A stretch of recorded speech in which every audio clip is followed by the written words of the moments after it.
میں تو نہیں کسی کو آج دیکھتا. آج تو جس کو بات کرو وہ کہتا ہے جی آپ یورپ کا ویزا لے لو, امریکہ کا لے لو. آپ یہ وہ واحد لوگ ہیں جن کے پاس جب بھی کوئی مشورہ کرنے آیا ہمیشہ یہ کہتے تھے کبھی باہر مت رہنا, اپنے ملک کو بناؤ, اپنے ملک میں رہو, اپنی توانائی اپنے ملک پہ لگاؤ. یعنی اتنی خرابیوں, مہنگائی, جو بھی ہے کہتے تھے یہاں رہو. کبھی کسی کو نہیں کہا کہ تم پاکستان سے باہر جا کر رہو. باہر جاتے تھے لوگوں کو کہتے تھے اتنا اچھا ملک چھوڑ کر کیوں آئے, تم جتنی محنت یہاں کرتے اتنی محنت پاکستان میں کر لیتے تو تم کتنا خوش رہتے. یہاں بھی تو محنت کر رہے ہو نا, پاکستان میں کیوں محنت نہیں کیا آپ نے. یہ ایک ان کا عجیب وہ تھا, جملہ تھا ان کا. اس میں جھنڈا بھی پاکستان کا رکھتے تھے اپنی ٹیبل پر, اور ایسے عشق ان کے اندر گھرا ہوا تھا. پاکستان سے ایک تھا, عشق تھا بچپن سے ہی. بلکہ بچپن سے وہ سناتے تھے ہم بچپن میں کس طرح ہم نے محنت کی. ہمارے دادا رحمۃ اللہ علیہ کس طریقے سے تو تحریک پاکستان کے بڑے مرکزی حضرات بچوں کے قائد تھے. جو بچے ہوتے تھے بچوں کے قائد ہوتے تھے.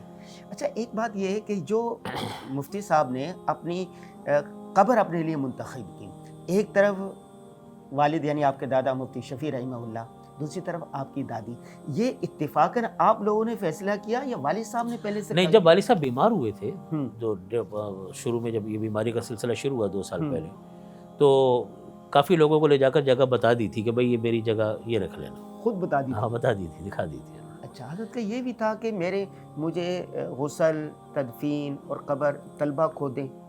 نہیں, یہ انہوں نے کچھ نہیں کہا تھا. سنا ہے کہ ایسا ہے, اس کی حقیقت کیا؟ بس اصل میں وہ یہ دعا ہمیشہ مانگتے تھے کہ اللہ مجھ کو ہمیشہ طلبہ, اللہم احیینی مسکینا وامیتنی مسکینا, یہ دعا بہت مانگتے تھے. اور یہ کہتے تھے اللہ تعالیٰ میرا, فرماتے تھے میرے والد صاحب یعنی ہمارے دادا مفتی شفیع صاحب رحمۃ اللہ علیہ یہ دعا مانگا کرتے تھے کہ اللہ تعالیٰ میرا جینا مرنا طلبہ کے ساتھ.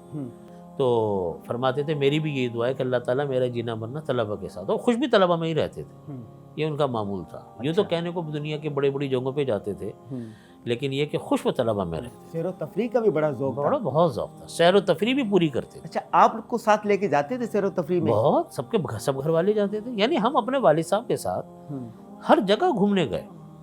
کراچی کی بھی تمام تفریح گاہوں میں آنے جانے کا معمول تھا. اچھا. اور مختلف پاکستان کے شمالی علاقہ جات, پہاڑی علاقے, ناران, کاغان, سوات وغیرہ, یہ بھی بہت دفعہ ہمیں لے کر گئے اور بڑے خوش رہتے تھے. یہ باتیں بھی دیندار طبقے کے علماء کے سیکھنے کی نا, ورنہ کہ عالم یا دیندار وہ کہتا کہ جی اس کا تو کوئی اسلام میں وہ نہیں ہے. نہیں, گھومنے پھرنے میں تو بہت شوقین تھے. ہمیں سوات ہمیں اتنی چھوٹی عمر میں لے گئے تھے, ہم بہت چھوٹے تھے, اور اس وقت خاندان کا اور بھانجے بھتیجوں کو بھی لے گئے تھے. اچھا. اور خوب تفریح کرتے تھے. اچھا, جب تفریح کرتے تھے تو پھر دوسرے کام جو دینی و مذہبی کام ہے ان کو ذرا روک لیتے تھے. کہتے تفریح اطمینان سے کریں, گھر والے بچے ساتھ ہیں اور خاندان کے دوسرے باپ ساتھ ہیں. پھر بہت سارے موقعوں پر خاندان کی دوسری فیملیوں کے ساتھ بھی تفریح کے پروگرام بنائے. اور خرچ بھی خوب کرتے تھے. خرچ کے معاملے میں فیاض تھے ماشاء اللہ. اچھا. اللہ تعالیٰ نے ان کو ہمیشہ شان سے رکھا, رخصت بھی شان سے کیا, شان سے رخصت ہوئے. اچھا, میں نے سنا ہے کہ حضرت نے اپنی سوانح حیات پر کوئی کام کیا ہے, کسی کو املا کروا دی ہے, وہ عنقریب آنے والی ہے, اس کی ایسا ہوا تھا. والد صاحب کے حالات زندگی ہمارے دارالعلوم کے کچھ اساتذہ کو لکھنا چاہ رہے تھے, ان کو والد صاحب نے لکھوائی. اب تقریباً کتاب تیار بھی ہے, وہ انشاءاللہ ہم اس کو آخری مرتبہ اس کو دیکھ کر اس کو شائع بھی کریں گے انشاءاللہ. اچھا, ایک سوال بڑا ہوتا ہے, اور جواب دینا چاہیں تو ٹھیک ہے ورنہ نہیں. مفتی نعیم جامعہ بنوریا والے, ان کی وفات ہو گئی تو اس کے بعد لوگوں نے جعلی پوسٹیں, انہوں نے 5 ارب چھوڑے, اتنا چھوڑا زیادہ. اس سے پھر کیا ہے, ایک وہ بدمزگی ہوتی ہے. کیا آپ بتانا چاہیں گے کہ مفتی رفیع عثمانی صاحب رحمہ اللہ نے اپنا کتنا کی وراثت چھوڑی؟ یہ تو ابھی ہم نے حساب نہیں کیا, لیکن ان کو زیادہ دلچسپی نہیں ہوتی تھی پیسوں کے معاملات سے. لیکن وہ یہ بھی نہیں چاہتے تھے کہ میں کچھ بھی نہ چھوڑ کر جاؤں بچوں کے لیے. یعنی انہوں نے اپنی زندگی میں اپنا گھر نہیں بنایا, لیکن بچوں کے گھروں کے لیے فکر مند رہتے تھے. یہ تو اب ہم نے جمع نہیں کیا, لیکن ماشاءاللہ والد صاحب کا چونکہ کاروبار تھا اور درمیانے درجے کے طریقے سے وہ رہتے تھے, اور درمیانے درجے کو ہی پسند کرتے تھے. بچوں کو بھی کہتے تھے, ہمارے دادا رحمۃ اللہ علیہ کی ایک دعا ہمیں سناتے تھے. وہ فرماتے تھے جو دعا انہوں نے میرے لیے مانگی وہ دعا میں تمہارے لیے مانگتا ہوں, مال کے حوالے سے. وہ فرماتے تھے کہ ہمارے میرے والد صاحب رحمۃ اللہ علیہ فرماتے تھے کہ میرا یہ دل یہ نہیں چاہتا کہ تم لوگ بہت مالدار بنو, لیکن یہ بھی نہیں چاہتا کہ تمہارا کوئی جائز شوق پیسے کی وجہ سے رکے. اچھا. ہاں, اعتدال, درمیان میں رہتے تھے. کہتے بہت زیادہ مالدار میں نہیں چاہتا میرے بچے بہت زیادہ مالدار بنے, رئیس بنے, نہیں. لیکن یہ بھی نہیں چاہتا کہ بالکل گرے پڑے ہوں. وہ میرا دل چاہتا ہے کہ بچے بچوں کا جو شوق ہے جائز شوق وہ ساری ان کی حلال آمدنی میں پورا ہو، یہ میں تمہارے لیے بھی مانگتا ہوں، کسی کے دست نگر نہ بننا پڑے۔ لہٰذا انہوں نے اپنا کاروبار کیا اور اتنا ہی ملتا تھا ان کو کہ متوسط طریقے سے بڑے آرام سے رہتے تھے، اور اپنے بچوں کے لیے بھی انتظام کر گئے۔ تو وراثت کو تبھی میں کچھ نہیں کہہ سکتا کتنا ہے، وہ تو دیکھنا پڑے گا، لیکن کوئی بہت زیادہ غیر معمولی بھی نہیں ہے، نہ بالکل گری پڑی ہے، درمیان میں ہی ہے۔ جی ٹھیک۔ اچھا، پورے خاندان میں نا والد صاحب کا مقام اور مرتبہ کیا تھا؟ پورے خاندان کے بڑے تھے یا بڑے کوئی اور تھے اور حضرت اہمیت وہ تھے؟ اصل میں معاملہ یوں تھا کہ ہمارے جب دادا رحمۃ اللہ علیہ کا انتقال ہوا، ہمارے سب سے بڑے تایا جو تھے حضرت ذکی کفی صاحب رحمۃ اللہ علیہ، حضرت مولانا محمود اشرف صاحب رحمۃ اللہ علیہ کے والد محترم، ٹھیک ہے نا جی، تو وہ تو ان کا انتقال تو دادا رحمۃ اللہ علیہ کی زندگی میں ہو گیا تھا جی۔ پھر اس کے بعد میرے بڑے تایا تھے حضرت رضی عثمانی صاحب رحمۃ اللہ علیہ کتب خانہ دارالارشاد کے، ان کا انتقال ہمارے دادا رحمۃ اللہ علیہ کے انتقال کے تقریباً کوئی 14-15 سال کے بعد ہوا۔ پھر اب اللہ تعالیٰ سلامت رکھے، میرے بڑے تایا اس وقت حیات ہیں، حضرت ولی راضی صاحب، اللہ تعالیٰ دامت برکاتہم، اللہ تعالیٰ ان کو عافیت کے ساتھ رکھے۔ میرے والد صاحب کا بھی انتقال ہو گیا، میرے چچا حضرت مفتی تقی عثمانی صاحب دامت برکاتہم، اللہ تعالیٰ ان کو سلامت عافیت کے ساتھ رکھے، ان لوگوں کا سایہ ہمارے سروں پر رکھے۔ تو حضرت دادا رحمۃ اللہ علیہ کے انتقال کے بعد ہمارے جو بڑے تایا تھے حضرت ذکی کے حضرت رضی عثمانی صاحب رحمۃ اللہ علیہ، تو خاندان کے بڑے وہ سمجھے جاتے تھے اور لوگ ان کے پاس رجوع کرتے تھے۔ والد صاحب وغیرہ بھی جو مشورہ ہوتا تھا اپنے بڑے بھائیوں سے مشورہ کرتے تھے۔ پھر ان کے انتقال کے بعد پھر اب ولی راضی صاحب ہمارے دامت برکاتہم حیات ہیں، والد صاحب اور مولانا تقی صاحب، تو خاندان کے لوگ ہر معاملے میں رجوع انہی حضرات کی طرف کرتے تھے، اپنے تایا و چچاؤں کی طرف، اور بڑی اہمیت دیتے تھے ہر بچوں۔ اب ماشاءاللہ سب کے بچوں کی شادیوں کے مراحل آ رہے ہیں، تعلیموں کے مراحل آ رہے ہیں، زندگیوں کے مسائل ہیں، تو ان معاملات کے اندر اب والد صاحب سے آ کے مشورہ کرتے تھے۔ اچھا نا، بہت آخری 2 سوال ہیں۔ بہت سارے لوگ، بہت سارے اس طرح جو دینی کام کرنے والے ہوتے ہیں، وہ بیٹوں کو تو بڑی اہمیت دیتے ہیں لیکن عموماً بیٹیوں کو نظر انداز کر دیتے ہیں۔ والد صاحب کا آپ جتنی محبت، شفقت اور وہ تھا تعلق بیٹیوں کے ساتھ بھی، یعنی اپنی بہنوں کے؟ نہیں، والد صاحب کے اس معاملے میں ہمیشہ معاملہ برابری کا رہا۔ اچھا۔ یوں تو اپنے تعاون کے لیے وہ مجھے سفر میں لے جاتے تھے، ساتھ لے جاتے تھے، لیکن یہ ہے کہ جہاں تک محبت کا تعلق ہے، خیال کا تعلق ہے، میری 3 بہنیں ہیں، ایک بڑی بہن ہے وہ لاہور میں ہیں، اور 2 بہنیں میری کراچی میں ہیں۔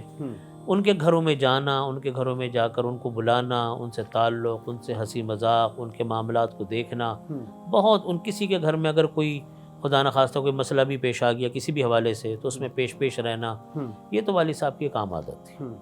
اسی لیے میں نے جیسا عرض کیا کہ بیٹیاں تو خیر اپنی اولاد ہوتی ہے، وہ تو خیر ہر معاملے میں وہ بھی رجوع کرتی تھی، اور والد صاحب خود ان کا خیال رکھتے تھے۔ ڈاکٹر فوزیہ صدیقی ہے نا، حافظ صدیقی، اس سے میں انٹرویو کر رہا تھا تو والد صاحب کی تعزیت کے حوالے وہ کہنے لگے کہ مفتی رفیع عثمانی صاحب مجھے بیٹیوں جیسے پکارتے تھے، اور میری والدہ جو عفت آپا وفات پا گئی، اور ان کے ساتھ وہ ایسے پیش آتے تھے جیسے سکی وہ رشتہ دار ہوں، حالانکہ وہ خاندان کے نہیں تھے۔ ایسا ہی ہے، بالکل ایسے ہی، بالکل ایسے ہی والد صاحب کا عجیب، میں نے کہا نا کہ یہ عجیب ان بزرگوں کے اللہ تعالیٰ اوقات میں برکت ڈالتے ہیں، تو سب کے ساتھ وہ اس طرح معاملہ کرتے ہیں کہ ہر ایک کے حقوق کو ادا کر رہے ہوتے ہیں۔ آپ اپنے والد کے جانشین ہیں، آپ طلباء کو، علماء کو، عوام کو کیا پیغام دینا چاہیں گے کہ ان چیزوں کا لحاظ رکھیں؟ دیکھیے، میں اپنے تمام ساتھیوں کو، طلباء کو، ان کے متعلقین کو یہ پیغام دینا چاہتا ہوں، اور خود اپنے آپ سے بھی میں مخاطب ہوں، کہ اللہ تعالیٰ نے نعم البدل کا معاملہ رکھا ہی نہیں۔ بے شک اللہ نے عادت، اللہ تو وہ قادر مطلق ذات ہے، کن فیکون اس کی شان ہے، کرنا چاہتے کر دیتے، لیکن اللہ تعالیٰ نے نعم البدل اللہ تعالیٰ کی عادت نہیں۔ اب دیکھیے نبی کریم صلی اللہ علیہ وسلم کی مثال لیں، جب نبی کریم صلی اللہ علیہ وسلم کا دنیا سے تشریف لے جانا ہوا تو حضرت ابوبکر صدیق رضی اللہ عنہ خلیفہ بنے۔ اب حضرت ابوبکر صدیق رضی اللہ عنہ کا کتنا اونچا مقام ساری دنیا جانتی ہے، کیا اللہ رب العزت نے ان کو مقام عطا فرمایا، اتنا اونچا مقام کہ اپنے برابر میں تشریف فرمائے، نبی علیہ الصلوۃ والسلام کے برابر میں تشریف فرمائے روضہ اقدس میں، لیکن وہ نبی نہیں ہے، ٹھیک ہے نا جی، وہ نبی نہیں ہے، نبی چلے گئے۔ اب قائم مقام جو آئے وہ حضرت ابوبکر صدیق ہے، وہ نبی نہیں ہے۔ حضرت ابوبکر صدیق رضی اللہ عنہ دنیا سے تشریف لے گئے تو حضرت عمر فاروق آئے رضی اللہ عنہ، آدھی دنیا کے حکمران، عدل فاروقی ہے نا جی، لیکن وہ حضرت ابوبکر صدیق نہیں ہے۔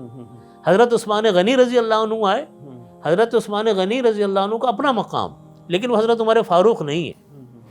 لیکن آپ یہ سلسلہ دیکھیے، یہ صحابہ کرام خلفائے راشدین سے ہوتا ہوا، حضرت علی رضی کرم اللہ وجہہ سے ہوتا ہوا، تابعین تک سلسلہ گیا، تابعین سے طب تابعین تک، پہلے کا متبادل نہیں آیا، پہلے کا متبادل نہیں آیا۔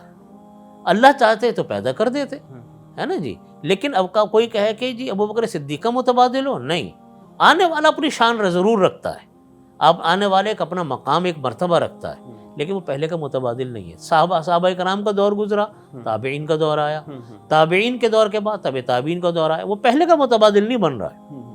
لیکن ان سب کے اندر ایک قدر مشترک کیا ہے کہ سب نے نبی کریم صلی اللہ علیہ وسلم کے مشن کو، آپ صلی اللہ علیہ وسلم کے طریقوں کو ہی اپنا نصب العین قرار دیا۔ اگر ہم اس طریقے کو اپنا نہیں سکے، اگر ہم اس مشن کو لے کر نہیں چل سکے، اس پیغام کو لے کر نہیں چل سکے، پھر یہ ہمارا نقصان ہے، یہ ہمارا قصور ہے کہ ہم اپنے بڑوں کے مشن کو نہیں لے کے آگے گئے۔ عیسائیت کیسے تباہ ہو گئی؟ عیسائیت میں کیوں اتنے لوگ دہریے پیدا ہو گئے؟ اس لیے کہ ان کے لوگوں نے آج مسجدیں بیچنی شروع کر دی، اب مسجدیں نہیں، اپنے کلیسا اور چرچ بیچنے شروع کر دیے، وہ نہیں سنبھال سکے۔ نتیجہ یہ کہ ویسے بھی منسوخ مذہب تھا، ہے نا جی، منسوخ شدہ مذہب ہے۔ تو آپ دیکھیں جتنے ادیان باطلہ، جتنے ادیان ماضی کے گزرے ہیں وہ سارے وقتوں میں ختم ہو گئے، لیکن نبی کریم صلی اللہ علیہ وسلم کا دین، آپ کی شریعت مطہرہ، یہ ان کے اولاد، ان کے آنے والے لوگ در لوگ آگے تک اس کو پہنچا رہے ہیں۔ اب یہ آنے والی نسلوں کی ذمہ داری ہے کہ اپنے اکابرین کی جگہ سنبھالیں۔ یہ اتنا بڑا خلا ہمارے ہاں آیا، یہ بات میں اس لیے عرض کر رہا ہوں کہ دیکھیے اس عرصے میں 2-3 سال کے اندر ہمارے تو بڑے اکابر علماء کرام ہی ختم ہو گئے۔ کورونا کے اندر 2-250 علماء کرام چلے گئے۔ اچھا، یہ بات مجھے انڈیا والے بھی کہتے ہیں، یہ مجھے ساؤتھ افریقہ والے بھی کہتے ہیں کہ ہمارے بھی یہ خلا گئے، اور سب اہل حق، جمے ہوئے لوگ، مخلص لوگ، دیندار لوگ، بڑے متبع سنت لوگ وہ دنیا سے اٹھ رہے ہیں۔ اب ان کے جو تلامذہ ہیں، اب یہ ہمارا فرض بنتا ہے کہ ہم اپنے بزرگوں کے کاموں کو سنبھالیں، اس نہج پہ سنبھالیں، اس طور طریقے سے سنبھالیں۔ ہم افسوس تو ایک ہوتا ہے، وہ تو فطری ہے، لیکن یہ تو سبھی دنیا سے چلے گئے نا جی، سارے دنیا سے چلے گئے۔ تو کام کو ان لوگوں نے اپنے آنے والے لوگوں نے اپنے پرانے بزرگوں کے کاموں کو سنبھالا۔ میرے والد صاحب رحمۃ اللہ علیہ نے اپنے والد کے کام کو سنبھالا، ٹھیک ہے نا جی، احسن طریقے سے سنبھالا، اس سے 90% آگے گئے۔ تو اب ہمارا فرض بنتا ہے ان کی اولادوں کا، ان کے شاگردوں کا، ان کے متعلقین کا، کہ اس کام کو آگے بڑھائیں جہاں جہاں جس میدان میں کام کر رہے ہیں۔ تو انشاءاللہ ان بزرگوں کا نام بھی اونچا رہنا ہے اور کام بھی اللہ تعالیٰ چلاتے رہیں گے۔ یعنی شخصیت جائے تو جائے، دین اسلام کا جھنڈا اور پیغام سر بلند رہنا چاہیے۔ اچھا، والد صاحب پاکستان سے بہت محبت کرتے ہیں، بہت زیادہ، اور آپ بھی بہت محبت کرتے ہیں۔ سیاست دانوں نے آج کل پاکستان کا کیا حال کر دیا، ان بارے میں کچھ ہدایات، کوئی رہنمائی، کوئی نصیحت کر دیں ذرا ان کو۔ دیکھیے میں کیا نصیحت کروں، سارے میرا پیغام جہاں تک جاتا ہے، بات یہ ہے کہ 2 چیزوں کو کبھی نہیں چھوڑنا چاہیے۔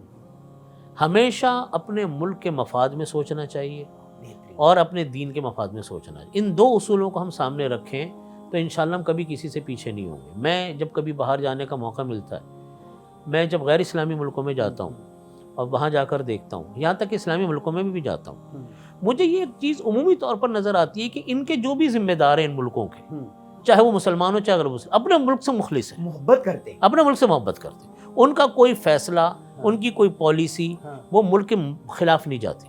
ہمیں اپنے پاکستان میں یہ 2 چیزیں نظر نہیں آتی۔ ہمارے ہاں پالیسیاں اس بنیاد پر بنائی جاتی ہیں کہ جلد از جلد نام و نمود ہو جائے تو ہماری واہ واہ ہو جائے۔ اب اس سے پاکستان، اب پرانے لوگوں کی جو اچھی پالیسیاں ہیں، ہر آدمی اچھی پالیسی سے بناتا ہی ہے نا جی، پرانے حکومتوں کی اچھی پالیسیوں کو سب سے پہلے ختم کر دیں گے۔ اس کو یہ نہیں دیکھا جاتا کہ بھائی اس ملک کا بنے گا کیا۔ اس لیے 2 چیزوں کو ہمیں ہمارے سیاستدانوں کو، حکمرانوں کو، بیوروکریٹ کو، یا جس کا کوئی عمل دخل ہے ملک کے اندر حکومت میں، وہ ان 2 چیزوں کو سامنے رکھے کہ فیصلے اپنے ملک کے مفاد میں ہوں اور دوسرا اپنے دین کے مفاد میں ہوں۔ ان 2 چیزوں پر کریں گے، آپ دیکھیے گا ہم انشاءاللہ پوری دنیا کے اندر سرخرو ہوں گے، ہم ہی حکمرانی کر رہے ہوں گے انشاءاللہ۔ انشاءاللہ۔ آخر میں ابھی آپ جانتے ہیں کہ چند دن پہلے حافظ جو آرمی چیف نئے بنے ہیں وہ حافظ قرآن ہے عاصم منیر، اور اسی طرح جو جوائنٹ چیف بنے ہیں وہ ایک یتیم تھے، ان کے نہ والد تھے نہ والدہ اور بہن بھائی بھی کوئی نہیں تھے۔ ایک موقع پر انہوں نے لکھا کہ میرا وارث جو ہے نا پاکستان ہوگا، تو وہ یتیم ایک اعلیٰ عہدے پر چلے گیا، ایک حافظ قرآن جس کی تعریف آپ کے چچا شیخ الاسلام مفتی محمد تقی عثمانی صاحب نے بھی کی کہ ہم امید رکھتے ہیں کہ یہ حافظ قرآن ہے، انشاءاللہ اشاعت دین کے لیے انشاءاللہ۔ آپ کے میں یہ عرض کرتا ہوں کہ مجھے بھی زیادہ معلومات نہیں تھی نئے حضرات کے اوپر جو ذمہ داری ملی، لیکن جب میں نے سنا مدینہ منورہ میں کلام پاک حفظ کیا تو یقیناً وہاں کی برکتیں ان کو نصیب ہیں، مدینہ منورہ کی متبرک فضائیں ان کو ملی ہے، تو میری اللہ تعالیٰ سے دعا بھی ہے کہ اللہ تعالیٰ ان کی مدد فرمائے، اور ان سے درخواست بھی ہے کہ جیسا اور حضرات نے بھی خواہش کا اظہار کیا کہ ملک کی فیصلوں کے اندر شریعت کے قوانین کو انشاءاللہ بالا تر رکھا جائے گا، اور جو فیصلے ہوں ملک اور دین کے مفاد میں، جو فیصلے ملک اور دین کے مفاد میں ہوں انشاءاللہ العزیز ہم اس طریقے سے چلتے رہیں گے تو مجھے اللہ کی ذات سے امید ہے کہ انشاءاللہ ہمارا ملک انشاءاللہ بحران سے نکلے گا انشاءاللہ۔ ہمارے ملک میں اپنے تمام بھائیوں کو ایک پیغام دینا چاہتا ہوں، ہمارے ملک میں کسی چیز کی کمی نہیں، میرا اللہ رب العزت نے بے شمار ملکوں میں جانے کا موقع عطا فرمایا، میں یہ بات عرض کرتا ہوں کہ ہمارا ملک دولتوں سے مالا مال ہے، ہمارا ملک قدرتی وسائل سے مالا مال ہے، ہمارا ملک دنیا کے حسن و جمال سے مالا مال ہے، وہ حسن و جمال آپ کو سوئٹزرلینڈ میں بھی شاید نہ ملے جو اللہ نے ہمیں دیا ہے، لیکن ہم لوگوں کو اپنی دیوی اللہ کی اس نعمت کی قدر نہیں کہ ہم کتنے عظیم الشان ملک میں بیٹھے ہیں۔ آج ہمارے ہاں تمام نوجوان اس فکر میں کہ ملک چھوڑ کر باہر بھاگ جائیں، میرے بھائیوں اپنے ملک کو بنائیں۔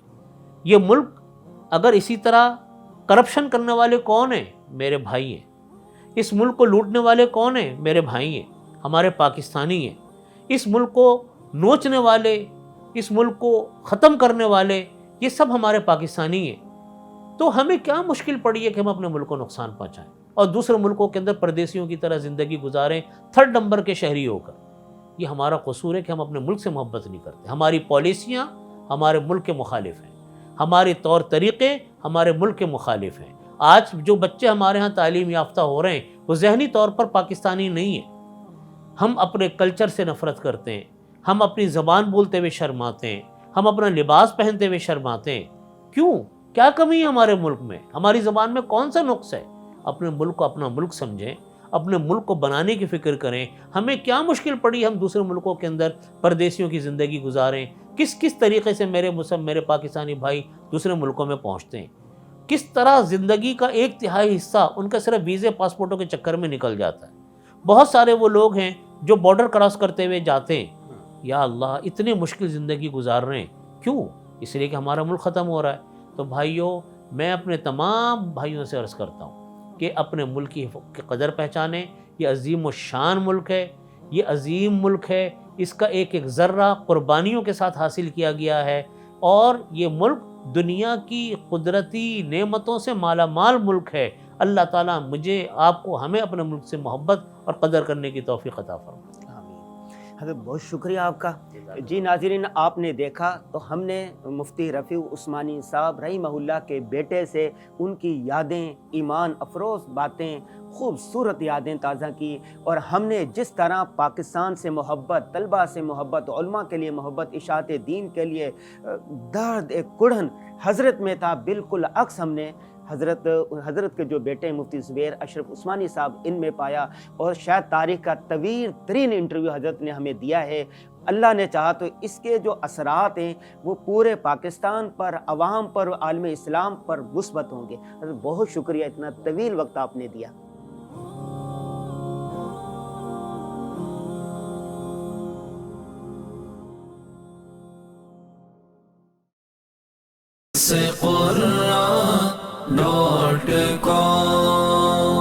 www.dasquran.com